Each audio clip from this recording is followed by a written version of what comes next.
There's nothing more frustrating than pouring your heart into your garden, watering, pruning, feeding your plants, only to find that they're not thriving. Maybe they're stunted, yellowing, or just refusing to bloom. More often than not, the problem doesn't start above ground, it begins below, in the soil. And here's the hard truth. Your soil might be dying, but how do you actually know if your soil is on the decline? You don't need a fancy test kit to find out. You already have the most powerful tools you need: your eyes, hands, nose, and a little curiosity. At Hydrohaven, we're all about helping gardeners tune into the natural signals right under their feet. This guide dives into the unmistakable signs that your soil is in trouble and what to watch for before it's too late. Stressed or stunted plants, the first warning. One of the clearest indicators of dying soil is poor plant performance. Plants rooted in living, fertile soil typically grow strong, lush, and vibrant. If you're noticing stunted growth, pale or yellowing leaves, weak stems, or consistent failure to flower or fruit, it could point to deeper issues below the surface. Healthy soil acts like a pantry, providing plants with the nutrients, moisture, and microbial interactions they need. Dying soil loses this ability, leaving plants struggling despite your best efforts. Don't be quick to blame the plant variety or weather.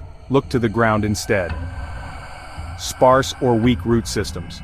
The roots of your plants are a direct reflection of your soil's condition. Carefully dig up a plant and examine its roots. In healthy soil, roots are generally white or light-colored and spread widely in all directions, tapping into moisture and nutrients with ease. But in unhealthy or dying soil, roots often look brown or discolored and may be twisted or compacted, clustering tightly rather than branching out. This can be due to soil compaction, lack of organic matter, or a breakdown in microbial support. All signs of declining soil health. Pale, lifeless soil with no structure. When you scoop up a handful of healthy soil, it feels rich, crumbly, and alive. It's dark in color, often black or deep brown, because it's rich in organic matter like compost, decaying roots, and microscopic organisms. The texture should be soft and well aerated, almost like moist cake crumbs. Dying soil, however, tends to be pale, dusty, or clay-like. It lacks structure, often breaking apart into hard clumps or crusting over at the surface. If water pools or runs off instead of soaking in, or if the soil feels heavy and compacted, that's a strong signal that the life within it is fading. A lack of earthworms and soil life. One of the simplest yet most powerful signs of soil vitality is the presence of earthworms. Earthworms are nature's tillers, constantly moving through the soil, improving its structure and breaking down organic matter. Their castings, worm droppings, are rich in nutrients and full of beneficial microbes. To check, dig up a square-foot section of soil about 6 inches deep. If you find at least 3 or 4 earthworms, your soil is likely alive and well. But if you find none, not even a single squirm, it suggests your soil may be too dry, acidic, compacted, or depleted to support life.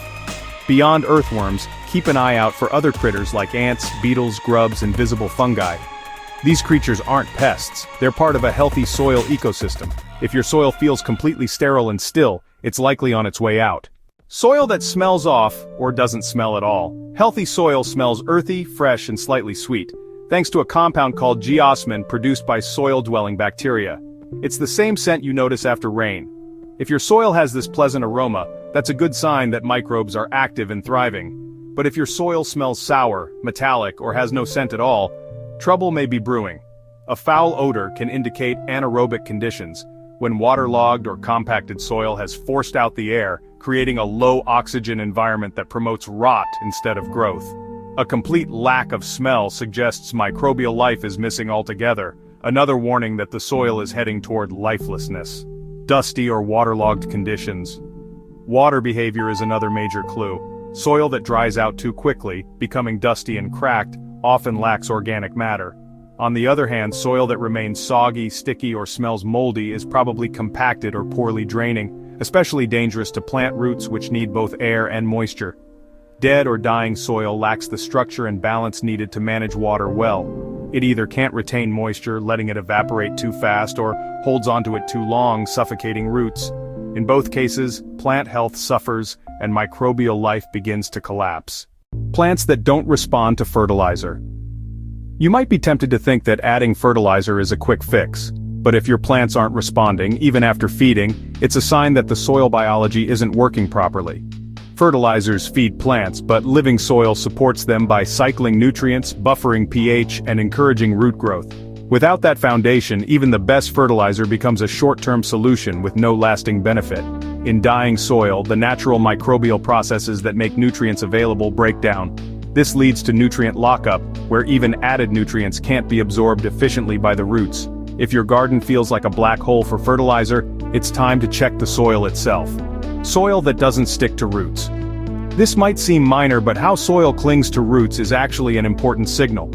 In vibrant soil, the area around plant roots, the rhizosphere, is teeming with life, bacteria, fungi, and microorganisms that form beneficial partnerships with the plant.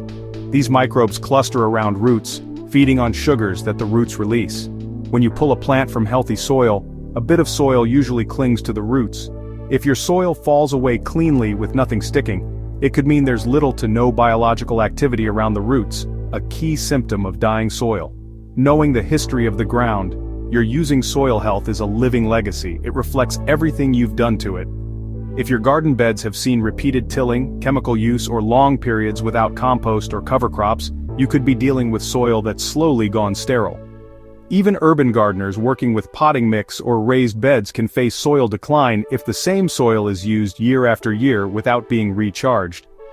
If your soil hasn't been amended or rested in a while, the symptoms of decline, poor structure, lack of organisms, nutrient lockup, may already be underway. Time to revive it. Recognizing the signs of dying soil is the first and most important step toward bringing it back to life. Dead soil doesn't have to stay that way. With organic matter, compost, mulching, and the reintroduction of life through worms and microbial inoculants, you can rebuild your soil into a living, breathing ecosystem once again. If this guide helped you spot any of these signs in your own garden, don't ignore them. Take action now and begin the process of soil regeneration.